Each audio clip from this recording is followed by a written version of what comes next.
Shalom bien aimé, j'espère que tu vas bien. Ça faisait un petit moment que je n'avais pas fait forcément de live.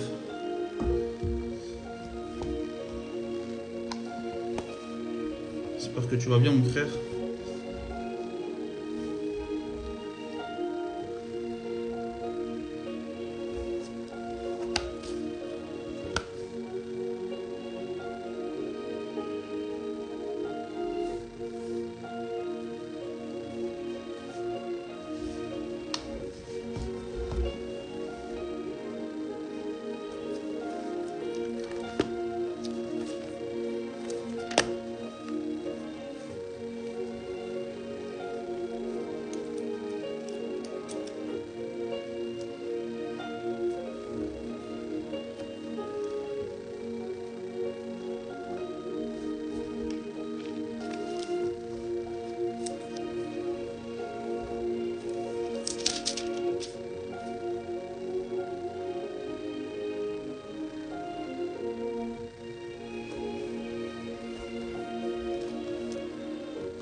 On va partager un peu sur la parole. Je ne sais pas si vous êtes disponible.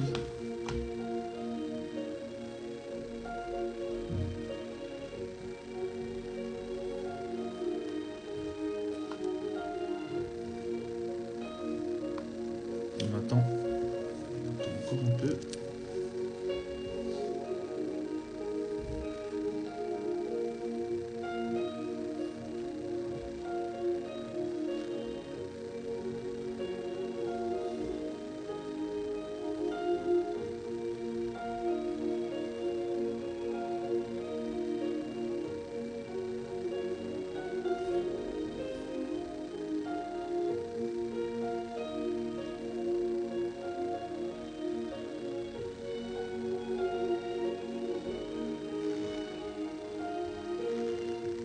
Shalom ma soeur, j'espère que tu vas bien. Du coup je vais faire un live sur la marche en Christ. Du coup j'attends un peu qu'il y ait du monde, quelques personnes qui arrivent et je vais commencer. En tout cas j'espère que tu vas bien. J'espère que tu vas bien. J'espère que la foi ça va, par la grâce de Dieu. À l'époque on faisait beaucoup de live avec les frères Jesse. Donc là on avait un peu arrêté par rapport à nos temps. Au temps qu'on a, hein, par rapport à nos familles, par rapport au temps. On n'avait plus forcément de temps. Mais voilà, j'ai voulu reprendre pour faire un petit live. Voilà, par rapport en fait à la marche. Hein, parce que c'est important d'en parler. Voilà. En tout cas, on va en parler de la marche. Hein. On va parler des réalités de la marche en Christ. Des choses qu'on oublie. Après, si vous avez des questions aussi sur la parole, ça va, Dieu merci. Ça va, Dieu merci. Ça va, on tient par la grâce du Seigneur. Donc du coup, on va faire un live hein, par rapport à la marche en Christ, par rapport à la foi, comme je disais, parce qu'il y a des réalités qu'on traverse, qu'on oublie par moments.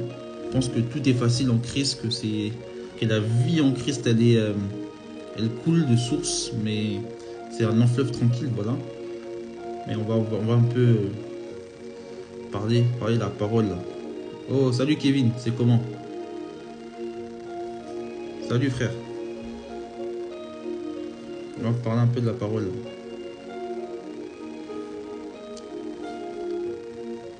J'espère frère tu vas bien. Ça fait un petit moment là. Là je vais un peu parler de la marche en Christ. Donc là je vais bientôt commencer hein. Peut-être vers 15. J'attends un peu 15 et après je commence. Ah frère toi aussi tu dates hein. On est là, hein. J'ai voulu faire un petit live là par rapport à la parole, un peu sur la marche en Christ.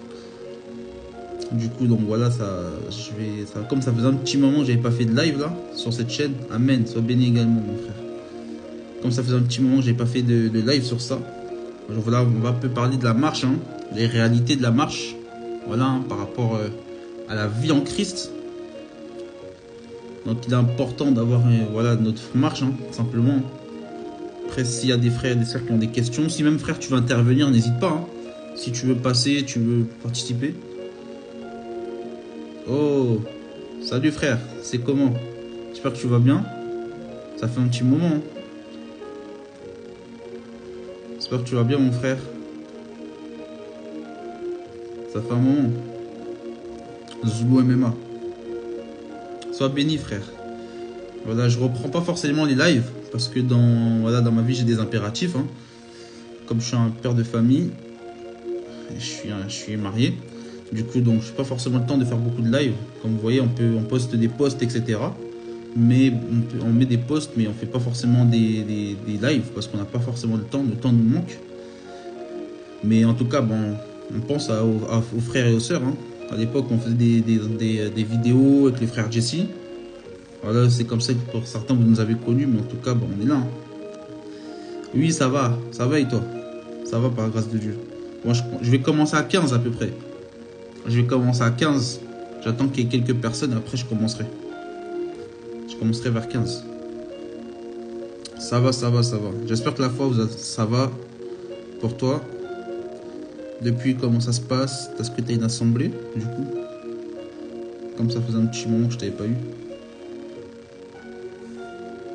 En tout cas, le Seigneur, il est glorieux. En tout cas, gloire au Seigneur.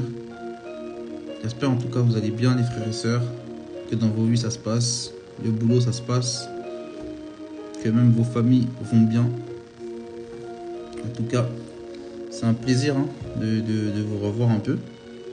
Malgré des années, hein. On a ce compte-là depuis 2019 à peu près. Ça fait déjà 4 ans, donc le temps passe vite. L'année prochaine, ça va faire 5 ans. Donc pour certains, ça fait 5 ans que je vous connais. En tout cas, ça fera plutôt 5 ans. Donc en tout cas, ben, gloire au Seigneur. À se faire 15, hein, dans 4 minutes, je vais commencer. Hein. Voilà, sur ceux qui veulent, ils nous rejoindront. En tout cas, je vais parler de la marche, hein, parce que, voilà, je vais commencer quand même à introduire. Voilà, dans nos vies, des fois, on oublie en fait que la marche en Christ, en fait, c'est pas facile. On est là, on pense que c'est bon, on lit la parole. On est là, on est dans notre quotidien. Voilà, on prie, on va à l'assemblée, on fait des réunions avec des frères et des sœurs, on partage, voilà, on lit la parole, tous ces points-là, mais ça s'arrête là. Et en fait, on oublie en fait que la vie en Christ est dure. La vie en Christ est une réalité. Il y a des réalités dans la vie en Christ. En fait, on pense que la vie en Christ, c'est comme un long fleuve, tranquille. Alors que la vie en Christ, frère, c'est des tumultes et des tumultes. Vous voyez? La vie en Christ, c'est vraiment compliqué. Et Paul dira hein, dans acte 14 au verset 22, il dira que il dit fortifiant les âmes des disciples. Acte 14 verset 22. Si vous voulez prendre ce passage avec moi, voilà, on va prenez vos Bibles, hein, ce que je vous conseille de prendre vos Bibles. Dans Acte 14 au verset 22.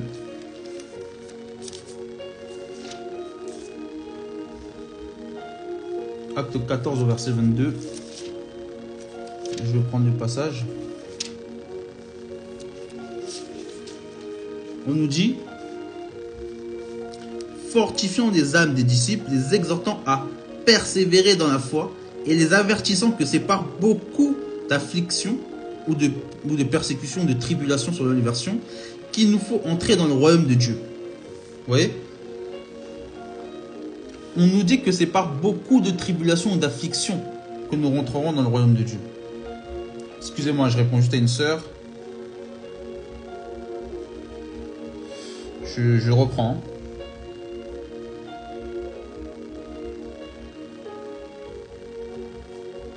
Voilà. Donc on dit quoi? On dit que c'est par beaucoup, je vais relire le passage pour ce bien, on va dire fortifions les âmes des disciples, les exhortant à persévérer.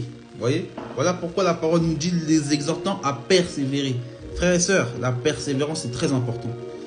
Paul dira, je combats le bon combat de la foi. Ou je cours. Vous voyez? Paul dira, je cours vers l'excellence. Dans Philippiens. Parce que la foi, bien aimé, c'est la persévérance. On ne peut pas être dans la foi sans persévérer. Voilà pourquoi ce passage-là, c'est un passage qui est clair.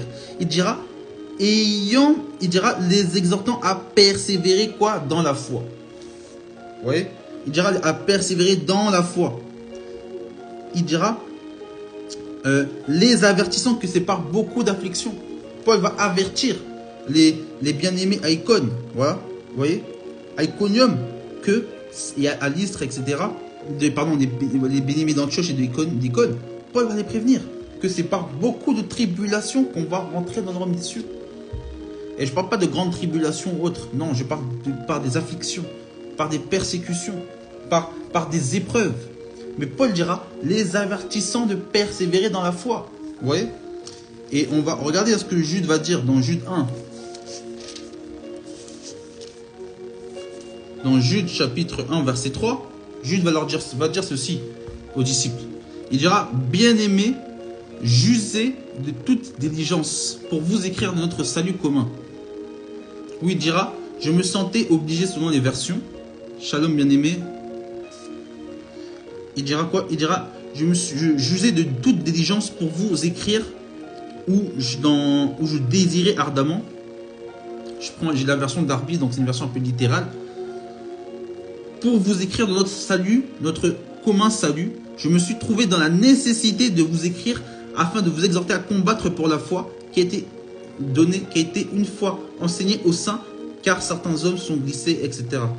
Donc, on voit en fait que les apôtres, les disciples vont venir en fait, vont venir nous éclairer, vont venir nous avertir. Ça, c'est le prophète Jude, c'était le frère de notre Seigneur Jésus. Et on a lu que Paul aussi nous a prévenus.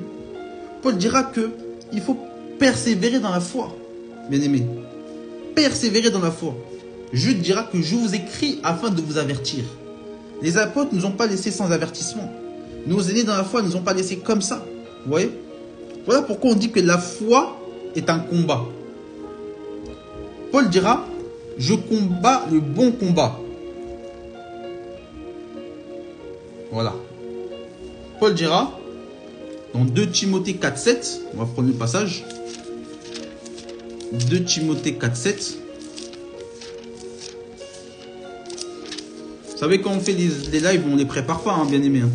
Ça vient, c'est le Seigneur qui nous permet de trouver le sujet. Voilà, je l'ai trouvé tout à l'heure, j'ai même pas préparé quelque chose. Le Seigneur va nous inspire. Regardez dans 2 Timothée 4,7, ce que le Seigneur va parler de notre frère Paul. Hein. Voilà, il va enseigner à notre frère Timothée dans ses épîtres pastorales, voilà, pour prévenir les bien-aimés. Ok, la foi va bien, on s'accroche, c'est combat de tous les jours. Amen, frère. C'est un combat de tous les jours, c'est le sujet. Tu es bien tombé, frère. C'est un combat de tous les jours. Effectivement, on va aborder ce sujet. Parce que la marche là, en Christ, là, frère, c'est un combat.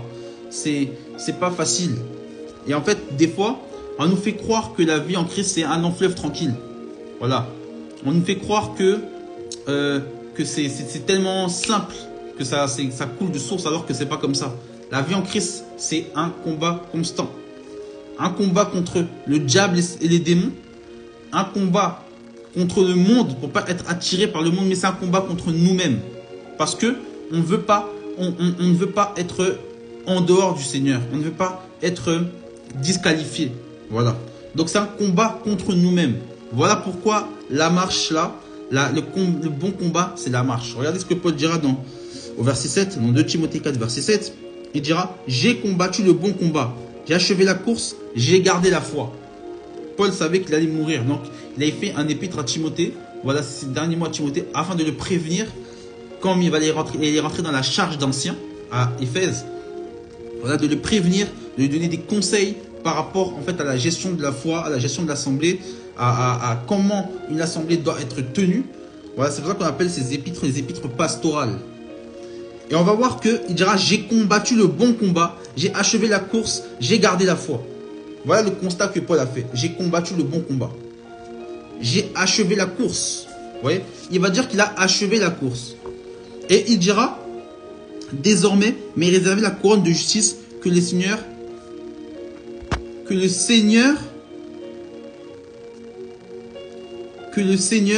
juste juge de me donner dans ce jour-là. Et non seulement à moi, mais aussi à tous ceux qui aiment son apparition, ou du moins sa venue. Vous voyez? Donc c'est pour dire que, en vérité, la marche là en Christ, c'est un bon combat. Shalom frère, Laurent. La marche, frère et bien-aimé, c'est un vrai combat. La marche, ce n'est pas un long fleuve tranquille.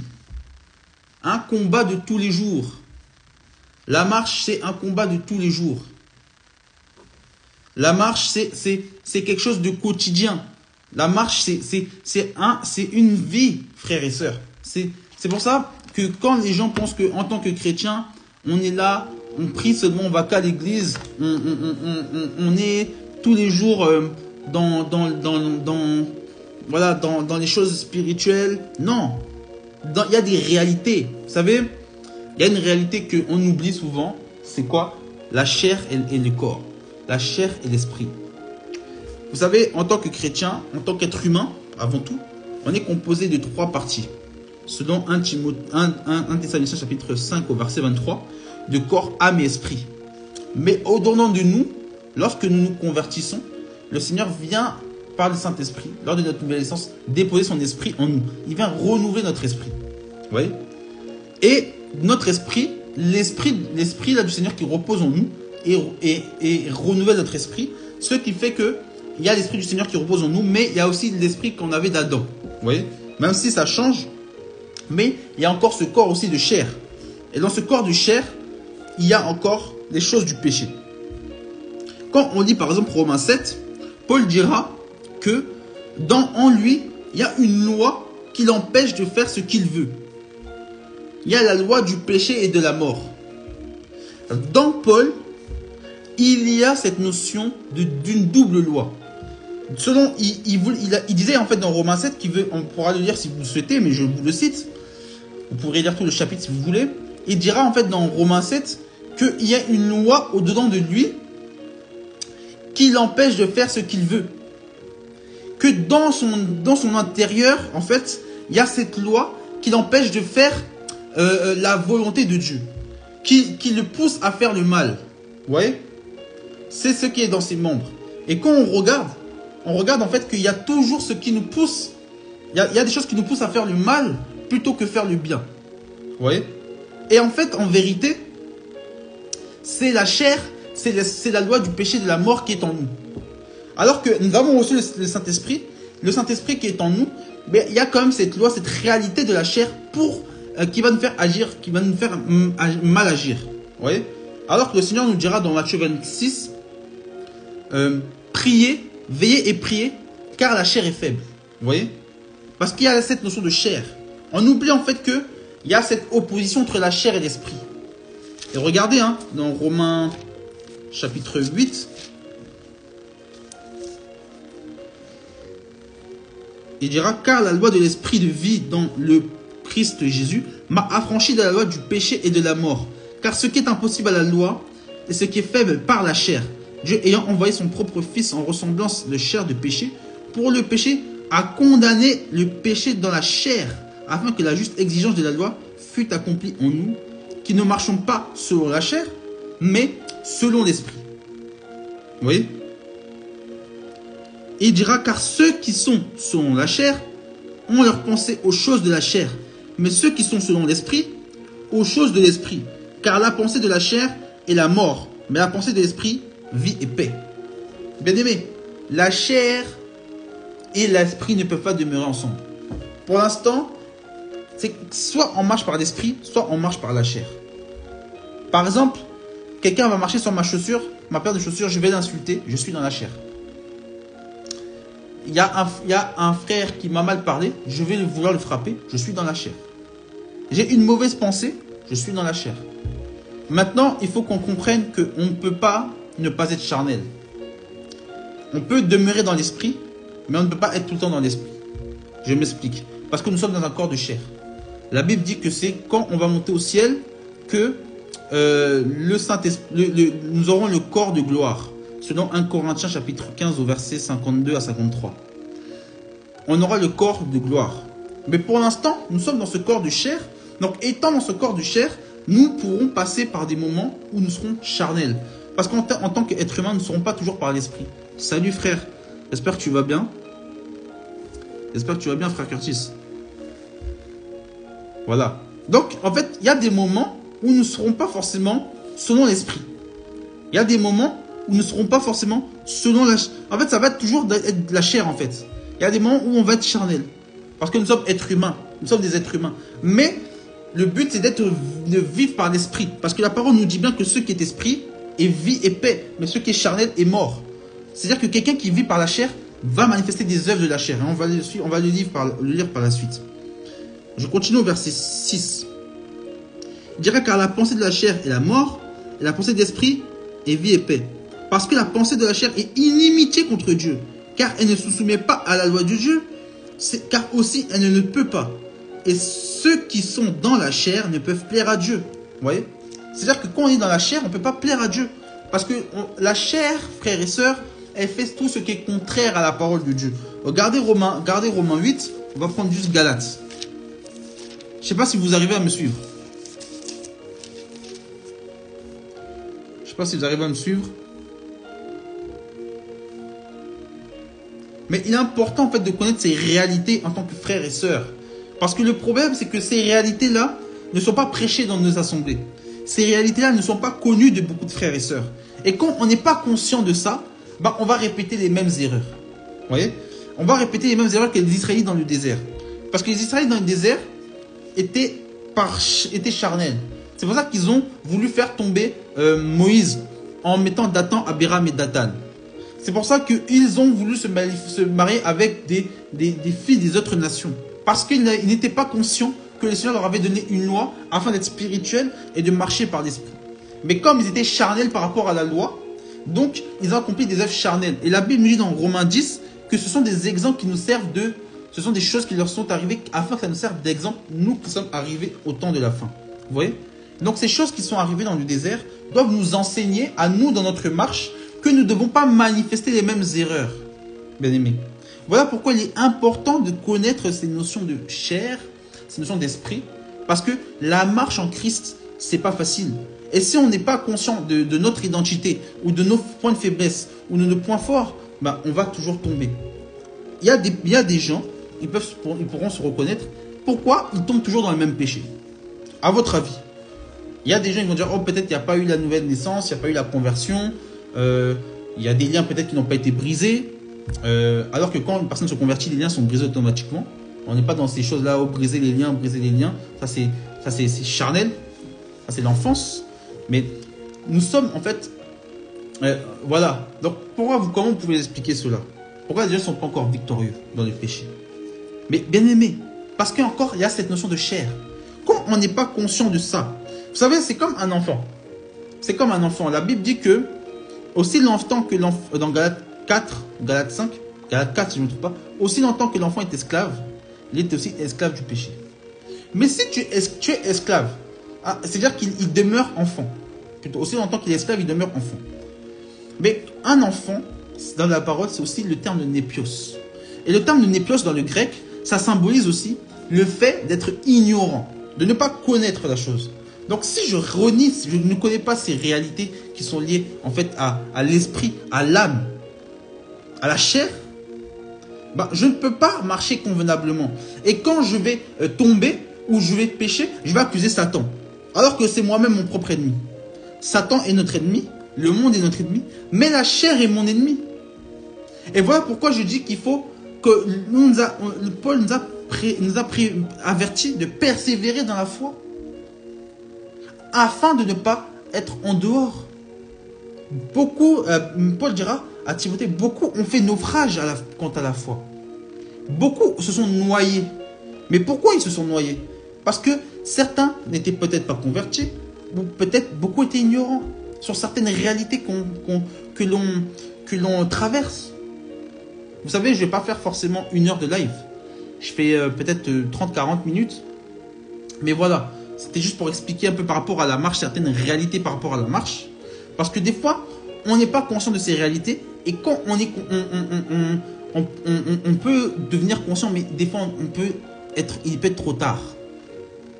C'est pour ça, bien aimé, quand on parle des réalités de la chair,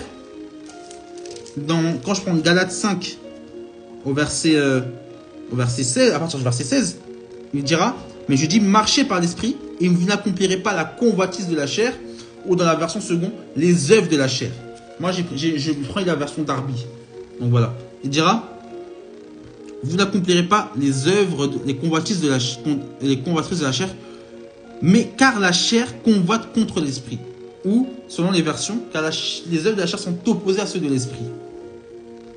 Et ces choses sont opposées l'une à l'autre, et vous, afin que vous ne pratiquiez pas les choses que vous voudrez, comme Paul dans Romains 7. Vous voyez? Mais si vous êtes conduits par l'esprit, vous n'êtes plus sous la loi. Or, les œuvres de la chair sont manifestes, lesquelles sont la fornication, l'impureté, l'impudicité, l'idolâtrie, la magie, les inimitiés, les querelles, les jalousies, les colères, les intrigues et les divisions, les sectes, les envies, les meurtres, les ivrogneries, les orgies et les choses semblables à celles-ci, au sujet desquelles je vous déclare d'avance, comme je l'ai déjà dit, par exemple dans 1 Corinthiens chapitre 6 au verset 9 à 10, ce qui dira, ceux qui commettent de telles choses n'hériteront pas du royaume de Dieu. Vous voyez? Donc en fait les œuvres de la chair c'est ça. Donc les choses de l'esprit sont opposées aux choses de la chair. Vous voyez? C'est pour ça, frères et sœurs, il est important de connaître ces réalités. Quand on ne connaît pas ces réalités, quand on n'a pas conscience de ces réalités, on peut en fait penser que quand on tombe, on est humain, voilà, c'est normal. Oui, on est humain, c'est normal. Mais il faut qu'on prenne conscience de ces réalités. Parce que les réalités, vous savez, le véritable combat spirituel, c'est pas de chasser les démons. Ça c'est des bêtises. Le véritable combat spirituel, c'est contre nous-mêmes, frères et sœurs. C'est Romains 7, là, Paul, quand il disait que contre lui, là, il y avait ce combat. C'est ça le véritable combat. Le véritable combat, ce n'est pas que, oh non, je prie pour chasser le démon, oh non, je prie pour... Ah non, frères et sœurs, le véritable combat, c'est contre nous-mêmes. C'est d'appliquer la parole de Dieu par l'esprit. Vous voyez? C'est de marcher par l'esprit, frères et sœurs. C'est ça le véritable combat. Le véritable combat, c'est pas de parler en langue, jeter le feu sur les démons, les envoyer dans les lieux arides. Non, ça c'est l'enfance, frères et sœurs. Les gens, vous voyez, c'est dans les églises pentecôtistes. Ils sont encore enfants. Ils n'ont pas encore évolué dans la foi. Ils sont encore charnels. Voilà. Ils ne sont pas encore dans l'esprit. Vous voyez? Parce que quand on est dans l'esprit, on ne peut pas faire ces choses-là.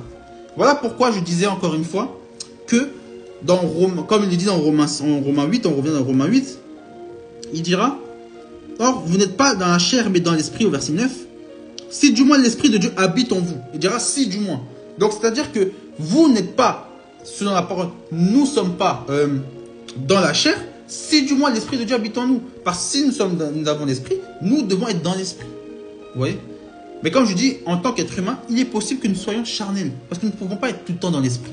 C'est-à-dire que c'est comme si nous étions parfaits, nous ne pouvons pas pécher, nous ne pouvons pas fauter. Nous sommes êtres humains, nous sommes dans un corps de chair encore une fois. Mais la parole nous pousse à pratiquer les choses de l'esprit. Voilà. Parce que les œuvres de la chair, on les a lues. Toutes ces choses-là sont inimitiés contre Dieu. Les gens qui pratiquent ces choses ne hériteront pas du royaume des cieux. Voilà ce que la parole nous dit. Mais maintenant, la parole dit, si l'esprit de Christ, si l'esprit de Dieu habite en vous, mais si quelqu'un n'a pas l'esprit de Christ, donc c'est l'esprit de Dieu, parce que Christ est Dieu, ne lui appartient pas. Celui-là n'est pas de lui. Ou dans la version seconde, ne lui appartient pas. Il dira, l'esprit de Dieu habite en vous.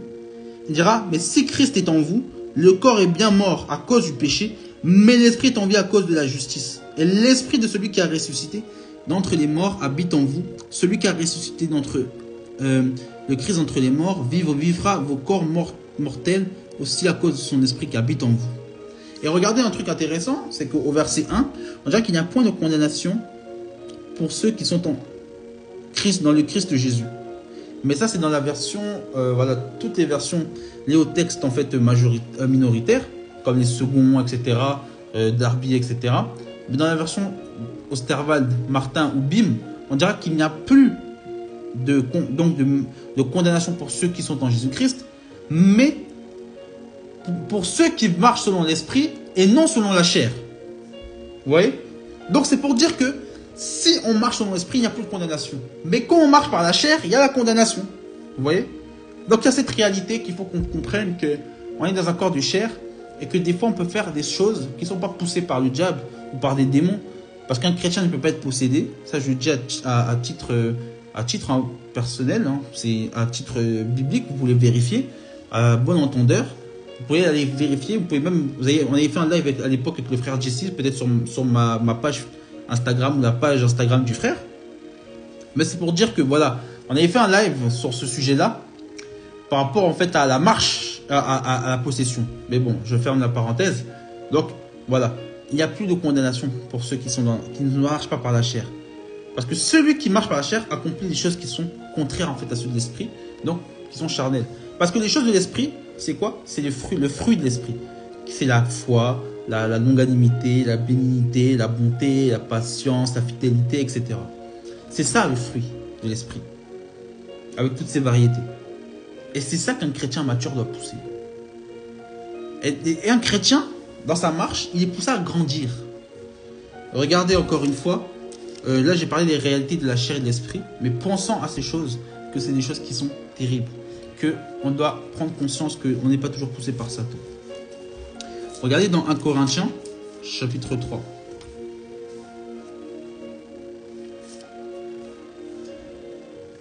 Paul dira: et moi, frère, je n'ai pas pu vous parler comme à des hommes spirituels, mais à des hommes charnels. Ok. Mais comme à des hommes charnels, moi je regarde juste un petit truc là. Excusez-moi, je regarde un petit truc rapidement. Voilà. Il dit: je n'ai pas pu vous parler à des hommes charnels comme à des petits enfants en Christ. Je vous l'ai dit, je vous ai donné du lait à boire, non de la viande, car vous ne pouviez pas encore le supporter, et même maintenant vous êtes encore, vous ne pouvez pas, car vous êtes charnel, car il n'y a parmi vous l'envie et les querelles. N'êtes-vous pas charnel? Ne marchez pas à la manière des hommes. Vous voyez? Et Paul dira en fait, fera ce constat à Corinthe en leur disant que, en fait, je pensais parler à des hommes spirituels, c'est-à-dire des hommes matures. Parce que le spirituel est mature. Le charnel n'est pas mature. Vous voyez? Ce qui est spirituel est mature. Mais ce qui n'est pas spirituel est charnel. Vous voyez? Et on fait cette différence. Comme je disais tout à l'heure, Shalom, brother. How are you? Et comme je disais tout à l'heure, les choses de l'esprit sont opposées aux choses de la chair. Vous savez, les choses de l'esprit, c'est ce qui est terrestre. C'est ce qui vient après. Ce qui est spirituel est céleste. Vous voyez? Et on dira que ce qui est naturel vient avant, après ce qui est spirituel vient après. Et c'est ce qu'on décrit dans 1 Corinthiens chapitre 15. Mais ce que je veux exprimer, c'est que Paul va faire ce constat. En disant, mais en fait, aux Corinthiens, mais je pensais avoir affaire à des hommes spirituels, à des hommes parfaits. Parfaits, pas parfaits sans péché, mais parfaits dans faire des hommes faits. Des hommes qui ont atteint une stature dans la foi d'hommes matures. Vous voyez? Et beaucoup ne sont pas arrivés à cet état-là. Et Paul va dire, mais en fait, vous êtes encore charnel. Je vous ai donné du lait. Je ne vous ai même pas donné de la viande. Et la viande, vous ne pouvez pas le supporter. Vous savez, moi, je suis père. Mon fils, je ne lui ai pas donné de la viande tout de suite. Il a commencé à prendre du lait. Et après un certain moment, il a commencé à prendre des céréales. Après que les céréales, après un certain temps, il est venu à prendre des petits pots, c'est-à-dire de la purée. Après, il a commencé à manger un peu plus solide. Au fur et à mesure de sa croissance, au fur et à mesure qu'il grandissait, avec les dents qui sortent, qui sont sorties aussi au fur et à mesure, on lui a donné en fait de la nourriture en conséquence. Et aussi par rapport en fait à ses besoins physiques ou naturels, parce qu'un enfant a besoin aussi de protéines, etc. Voilà, on peut pas nourrir un enfant de 10 ans avec du lait. Vous voyez, mon enfant n'a pas 10 ans, mais c'est pour vous dire qu'au fur et à mesure de la croissance d'un enfant, on ne peut pas le nourrir qu'avec du lait. Il faut qu'il y ait un moment de la nourriture solide, notamment de la viande, afin que son corps puisse avoir un apport en protéines. Vous voyez? Donc, il est naturel, en fait, que, en tant que chrétien, nous devons grandir. En fait, on ne peut pas rester dans un état d'enfance. Vous voyez? Et c'est ça que Paul, en fait, va démontrer, en fait, en disant qu'en fait, il pensait, en fait, avoir affaire à des hommes spirituels. En fait, il avait affaire à des enfants en Christ, à des personnes charnelles, à des hommes charnels. Et il va les appeler petits enfants en Christ. Regardez encore une fois, l'auteur aux Hébreux va avoir ce même constat. Dans Hébreux 5, au verset verset 12, dira, car lorsque vous devriez être des docteurs ou des maîtres, vu le temps, vous avez de nouveau besoin que l'on vous enseigne quels sont les premiers rudiments des oracles de Dieu. Et vous êtes devenus tels que vous avez besoin de lait et non de nourriture solide. Car quiconque use de lait est inexpérimenté dans la parole de la justice, car il est un petit enfant. Mais la nourriture solide est pour les hommes faits, et qui, par le fait de l'habitude, ont le sens exercé et de discerner le bien et le mal. Vous voyez? Et c'est ça en fait. En Christ, nous sommes poussés à grandir. C'est en fait au fur et à mesure de notre marche, on grandit. On ne peut pas être un enfant. Vous savez, si je vais rendre visite à un ami et que mon ami a eu un bébé, je vais le rendre visite par exemple le 1er janvier 2022 et que je reviens le 1er janvier 2023, mais je vois que l'enfant n'a pas grandi, l'enfant encore au même état que je l'ai vu, mais je trouvais ça pas normal. Et que je reviens encore le 1er janvier 2024, mais je vois encore l'enfant dans le même état, mais c'est qu'il y a un souci quelque part. Vous voyez? Et c'est pareil pour nous. On ne peut pas demeurer en fait dans le même état qu'au début de notre conversion. Ça fait 10 ans que je suis converti, 10 ans que j'ai le même combat. Ça fait 10 ans que je suis converti, 10 ans que j'arrive pas à marcher convenablement. Ça fait 10 ans. Mais frère, il y a un problème. Ma soeur, il y a un problème. Et le Seigneur nous appelle à grandir. C'est pour ça que même les épreuves, vous savez, on peut traverser des épreuves, mais c'est la manière, le Seigneur verra, c'est la manière dont on a pris connaissance, ou on a appréhendé l'épreuve qui fera dont le Seigneur nous jugera en fait. Regardez, comme je témoignais l'autre jour, j'étais triste par rapport à quelque chose que je traverse. Et du coup, donc j'ai dit, mais j'étais découragé. Et j'ai juste lu le psaume 47, j'ai été restauré. Vous voyez? J'ai été restauré. Et des fois, quand on est dans l'épreuve, c'est encore une autre manifestation, une autre phase de notre marche, on peut manquer de foi. Alors que si nous ne sommes pas dans le manque de foi, on prie le Saint-Esprit par la foi, ben on verra en fait que on n'aura pas ce problème de foi. Que même pendant une épreuve, ça va passer. On va dire, comme le Seigneur avait dit à Abraham, à Isaac, lorsqu'ils allaient monter sur le mont Moria pour sacrifier Isaac, Isaac va demander à Abraham, mais père, où est le bélier, où est l'agneau? Et Abraham, ne sachant que c'était son fils qui allait sacrifier, mais il dira quand même une chose importante, l'Éternel pourvoira. C'est là qu'on a appelé Yahweh Jireh. L'Éternel pourvoira. Abraham était dans une foi tellement grande que il a dit l'Éternel pourvoira. Donc quand tu es dans une épreuve, mon frère et soeur, peu importe ton besoin, ton manque, dis seulement l'Éternel pourvoira. Ça, c'est la maturité. Or, un enfant dira, Seigneur, pourquoi moi? Vous voyez? Un enfant dira, pourquoi moi? Pourquoi je suis dans cette épreuve? Pourquoi je suis comme ça? La chair. Mais celui qui est spirituel dira, tu pourvoiras, Seigneur. J'ai confiance en toi. Tu es là pour moi. Tu es avec moi. Le Seigneur a dans Josué chapitre 1 avait répété 3 fois à Josué, fortifie-toi, prends courage, fortifie-toi, prends courage. Il va même dire à un moment, limite c'est comme si c'était de l'agacement, ne t'ai-je pas dit fortifie-toi et prends courage? Mais il va donner 2 choses pour que le Seigneur, pour lui confirmer sa présence. Premièrement, d'obéir à la loi que Dieu avait donnée à Moshe, ou à Moïse. Deuxièmement, c'est quoi? C'est de méditer jour et nuit la parole. Méditer jour et nuit la parole. Frère, si tu es dans une épreuve, le Seigneur est avec toi, mais il a deux conditions, que tu obéisses à sa parole. Et le problème aussi en Christ, notre problème c'est qu'on ne médite pas la parole. Dans la marche, on ne médite pas la parole. Peut-être par manque de temps, ou parce qu'on est dans la distraction, ou parce qu'il y a la flemme, ou peu importe les réalités. Le problème, c'est qu'on ne médite pas la parole. Et comme la Bible dit dans Josué 1, verset 8, il dira, médite la parole jour et nuit, afin d'agir fidèlement. Regardez, on va prendre ce passage. Il dira que ces paroles ne s'éloignent pas de ta bouche.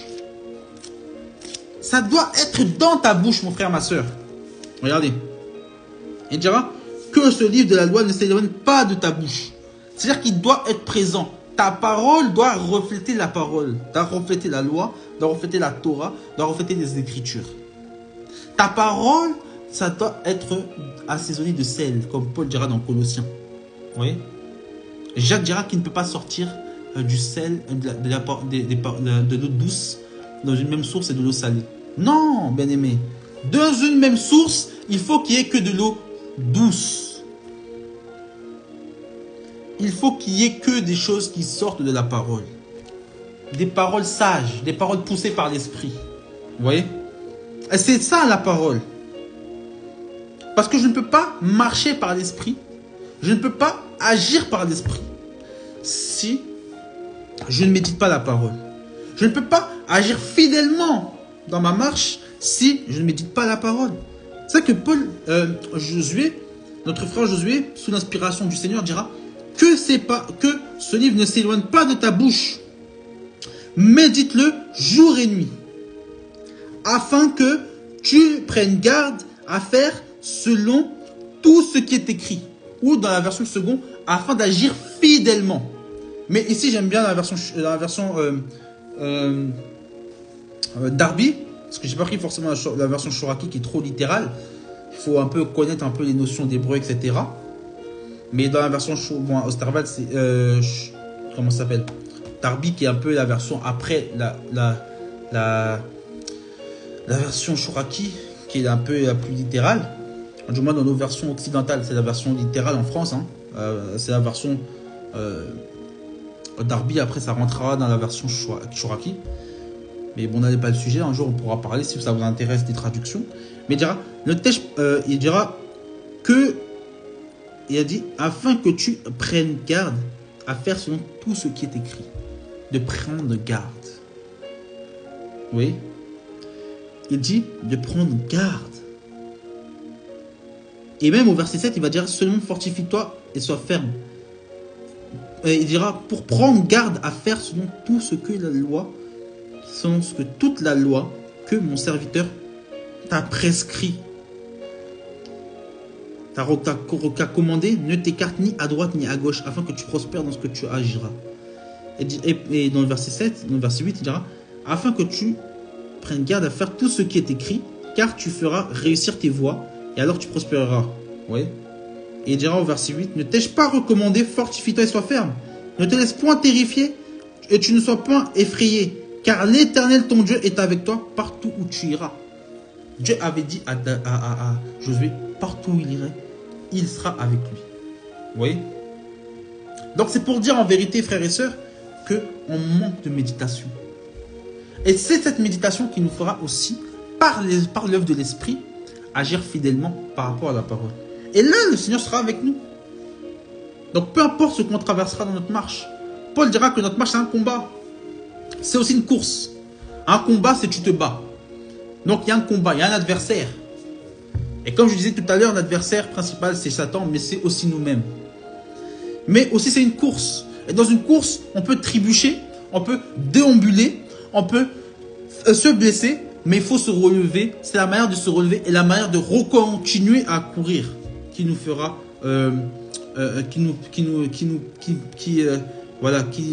permettra d'arriver. C'est la manière de se relever, de courir. C'est ce qu'on a lu tout à l'heure. La marche est un combat. La marche est une course. On peut tomber. La Bible dit que le juste, 7 fois il tombe et 7 fois il se relève. Tu peux tomber, mais tu vas te relever, mon frère, ma soeur. Mais aussi, il y a un truc important dans notre vie, c'est la prière. Dans la marche, on a un problème avec la prière. Regardez, la parole nous dit, tout à l'heure j'avais pris le passage, j'avais dit dans Matthieu 26, dans Matthieu 26, on nous a dit qu'il fallait veiller et prier parce que la chair est faible. Il faut veiller et prier. Paul dira dans 1 Corinthiens 5, verset 17, priez sans cesse. Voilà.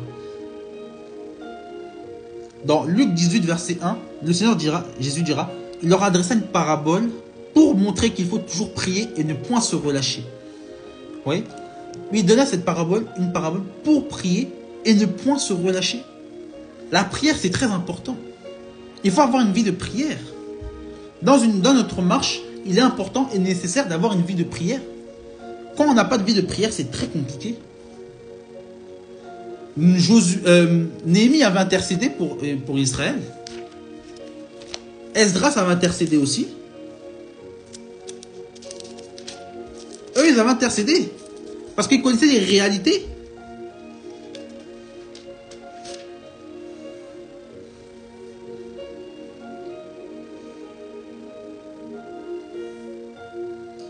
Frères et sœurs, je vous dis la vérité. Il est important de connaître ces choses. Alors, Luc 21, verset 36 dira: Veillez donc et priez en tout temps afin que vous ayez la force d'échapper à toutes ces choses qui arriveront. Vous voyez, frères et sœurs? La parole, frères et sœurs, nous dit qu'il faut veiller et prier. C'est ça le but de la marche. La marche, frères et sœurs, shalom frère. Le but de la marche, frères et sœurs, c'est de veiller et de prier.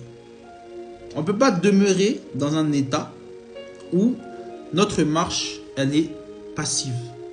Tout à l'heure, j'expliquais les réalités de la chair et de l'esprit. De toute façon, vous pourrez revoir le live, hein, il sera en rediffusion. J'expliquais les réalités de la chair et de l'esprit. Toutes ces choses-là. Mais la prière, c'est important. On néglige ces choses dans la marche. Je vais bientôt finir. Hein. Après, je ne sais pas s'il y a des bien-aimés qui veulent monter. Si frère Anto, là, tu veux monter, tu me diras.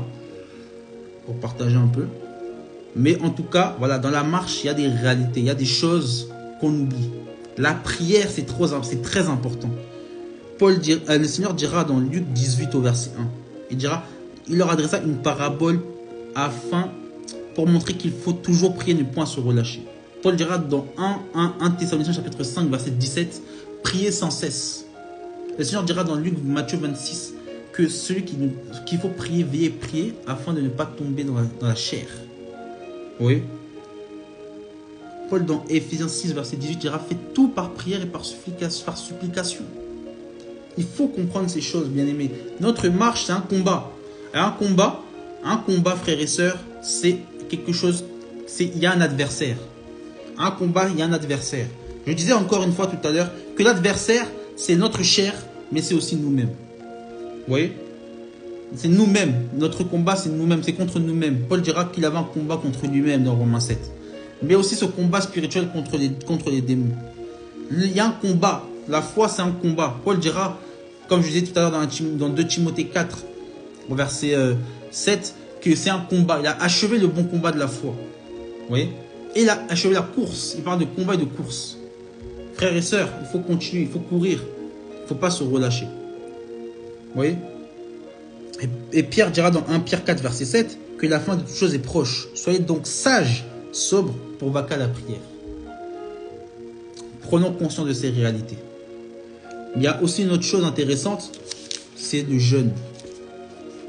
Je disais un passage tout à l'heure, l'autre jour, je disais un passage de Néhémie. De Néhémie 9. Et il disait que dans le 24e jour de ce mois, les fils d'Israël s'assemblèrent avec jeûne et vêtus de sacs, et avec de la terre sur eux. Et la race d'Israël se sépara de tous les fils de l'étranger, et ils se tinrent et confessèrent leurs péchés et leurs iniquités de leurs pères. Il est important aussi de jeûner. Il y a des choses, il y a des réalités. En tant que chrétien, des fois dans notre marche, on ne jeûne pas. Le Seigneur dira que pendant qu'ils étaient avec lui, qu'ils ne jeûnaient pas. Mais quand il allait partir, ils allaient jeûner jusqu'à ce qu'il revienne.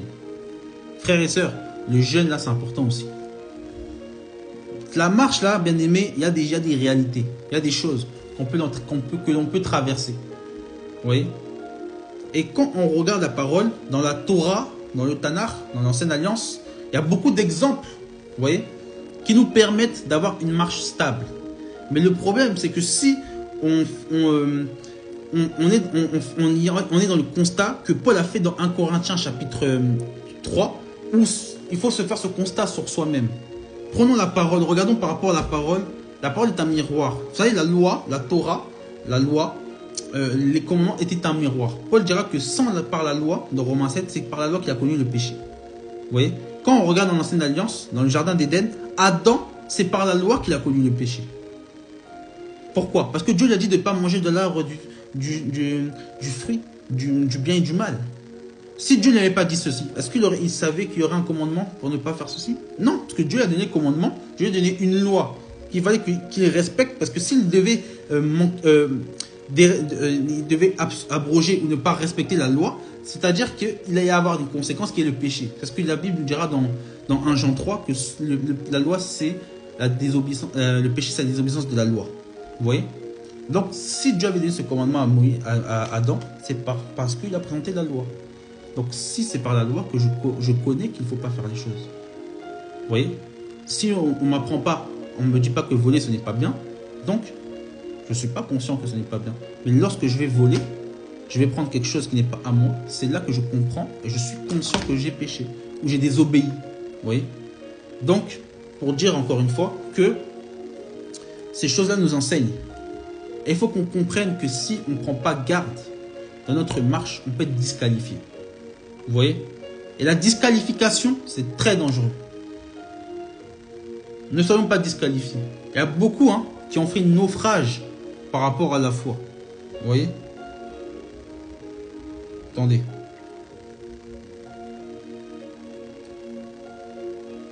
Quand on lit 1 Timothée chapitre 1 verset 19, on nous dira: garde dans la foi et une bonne conscience, laquelle quelques-uns ayant rejeté, ils ont fait naufrage quant à la foi. Là j'ai pris la version d'Arby. Voilà, donc c'est un peu littéral ou c'est pas forcément simple. Ouais, dans la version Martin, je peux aller sur internet si vous voulez, il dira: gardant la foi avec une bonne conscience, lesquels de quelques-uns ayant rejeté ont fait naufrage quant à la foi. Ah, bien aimé, la foi là, il y a beaucoup qui font naufrage, c'est-à-dire qu'ils se noient, littéralement qui coulent. La foi aussi c'est comme un bateau, parce qu'on va parler de l'encre de la foi dans Hébreu 2. Donc si on prend l'encre, on la jette dans l'eau, qu'elle puisse être stable, et on ne puisse pas couler, on ne puisse pas faire naufrage. C'est là pourquoi, bien aimé, il faut garder notre marche, il faut comprendre cette notion de marche, cette notion de, voilà, de persévérance. On revient au passage qu'on a lu tout à l'heure dans Acte 14, par rapport en fait à ce que, dans Acte 14, que nous avons lu tout à l'heure, c'est verset 22, quand Paul dira en fait: fortifiant des âmes des disciples, les exhortant à persévérer dans la foi, les avertissant que c'est par beaucoup d'afflictions qu'il nous faut entrer dans le royaume de Dieu. Vous voyez? Donc voilà. Donc prenons conscience, j'avais commencé à 18h et quelques, peut-être ça fait 30 minutes ou 40 minutes. Voilà, j'ai terminé. Je ne vais pas faire forcément un long live. Là, je vais un peu parler de la marche. Ça fait très longtemps que je n'avais pas fait de live sur Instagram. Par manque de temps, comme voilà, vous savez, j'ai des impératifs familiaux. Étant marié. Donc, voilà. Donc, si vous avez des questions, si vous voulez partager, si vous voulez monter, n'hésitez pas. Avant que je coupe. Voilà. En tout cas, comme il est dit dans 1 Corinthiens 14, Acte 14, pardon. Persévérons dans la foi. Et faisons attention parce qu'on va passer par beaucoup d'afflictions, de tribulations pour entrer dans le royaume de Dieu. Le Seigneur dira en fait que la porte est étroite pour rentrer dans le royaume de Dieu. Il dira même que il est plus facile à un chameau de rentrer dans le royaume des cieux qu'à un riche. Donc voilà. Je ne sais pas si bien aimé vous voulez intervenir, si vous voulez partager avant que je coupe. En tout cas, que le Seigneur soit glorifié. En tout cas, je vais mettre ça en diffusion, en rediffusion, pour ceux et celles qui veulent suivre.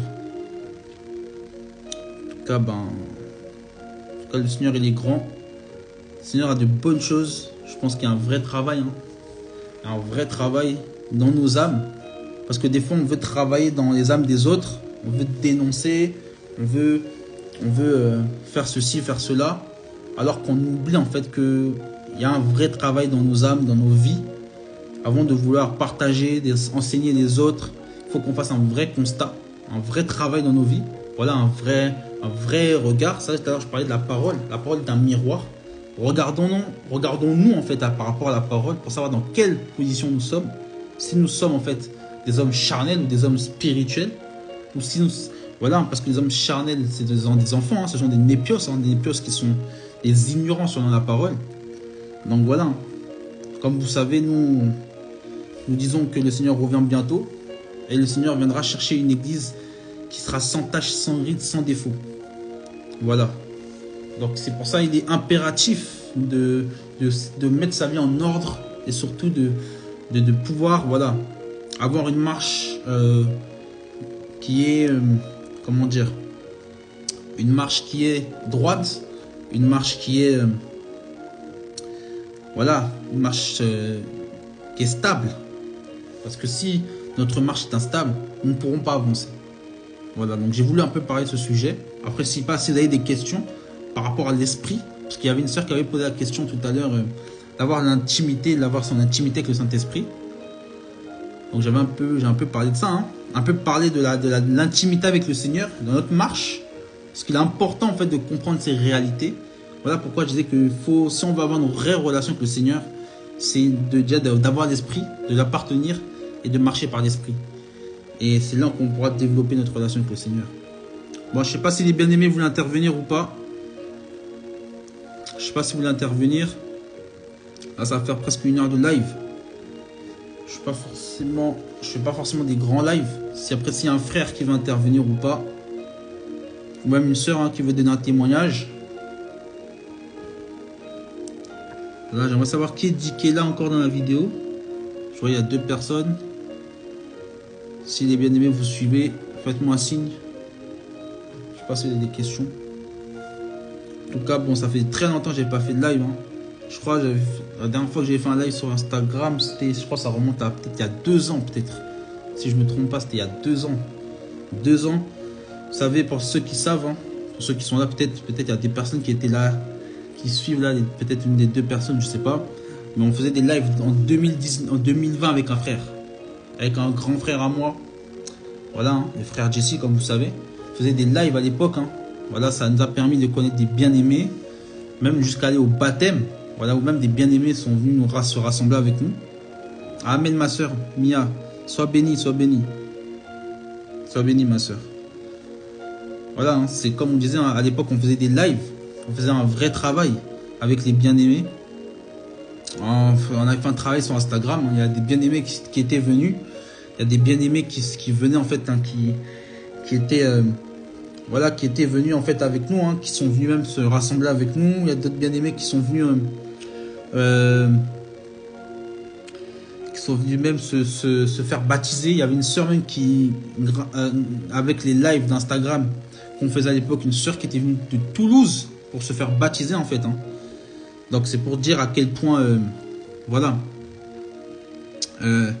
on était, en fait, on faisait un travail, on avait parlé de plein de sujets, de l'église, du retour du Seigneur, du panafricanisme, de la prière, est-ce qu'un chrétien peut être possédé, du mariage. Voilà, on avait vraiment brossé pas mal de sujets doctrinaux. On avait parlé de la prophétie, on avait parlé du voile, on avait parlé de plein de sujets. Voilà, c'était entre 2020 et 2021, on avait vraiment tapé sur la doctrine. Donc si vous voulez revoir les lives, vous pouvez les revoir dans les vidéos, dans ma page, la page du frère Jesse. On avait vraiment partagé sur plein de sujets, sur l'église. On avait voulu vraiment apporter un travail sur le fondement des apôtres et des prophètes, hein. Voilà, sur le retour à la parole. Parce que nous sommes voilà, des crieurs, on crie, hein, pour le retour à la parole, tout simplement. On n'est pas là pour recommander une assemblée, pour prêcher un prédicateur, pour encourager un prédicateur. Donc on encourage les gens à revenir seulement à la parole de Dieu, aux Écritures, pas à notre pensée à nous. Parce que ce qu'on dit, c'est ce qu'on lit, tout simplement. On ne sort pas ça de d'autre part. Voilà. Juste le Seigneur nous a éclairé, nous a illuminé le cœur, hein, photizo en grec. Il a illuminé les yeux de notre cœur, comme il dira dans Éphésiens chapitre 1 au verset 18. Et c'est vrai que nous sommes devant vous pour vous parler de ces choses. Mais en vérité, nous ne sommes pas mieux que vous. Donc voilà, hein. On persévère dans le chemin du Seigneur. Et on est tous dans le combat, le bon combat de la foi. On traverse tous des réalités. Que le Seigneur puisse nous garder, hein. Que le Seigneur puisse se manifester. Bon, en tout cas, les bien-aimés, voilà, je ne sais pas si vous voulez intervenir, si vous avez des questions, vous voulez dire quelque chose.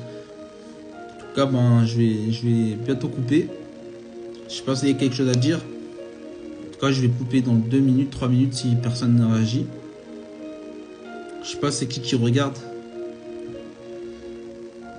Aujourd'hui, on n'a pas forcément été très nombreux, mais en tout cas, l'esprit était là. L'esprit était là. Le Seigneur nous a encouragés par sa parole à comprendre qu'il y a des réalités dans la marche et il faut persévérer. Et en tout cas, ben, soyez bénis. Amen, mon frère. Amen, mon frère. Sois béni. Sois béni. Sois béni. Le but, voilà, c'est qu'on puisse être édifié, hein, chacun et chacune. En tout cas, ben, merci. Hein. Merci d'avoir participé. Soyez bénis. Soyez bénis. Que le Seigneur vous bénisse. Que le Seigneur soit avec vous. Puis, on se tient au courant. Voilà, si vous avez des questions, vous voulez partager, n'hésitez pas à m'envoyer un message.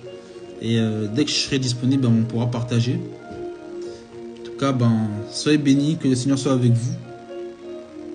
Et je vous dis à très bientôt.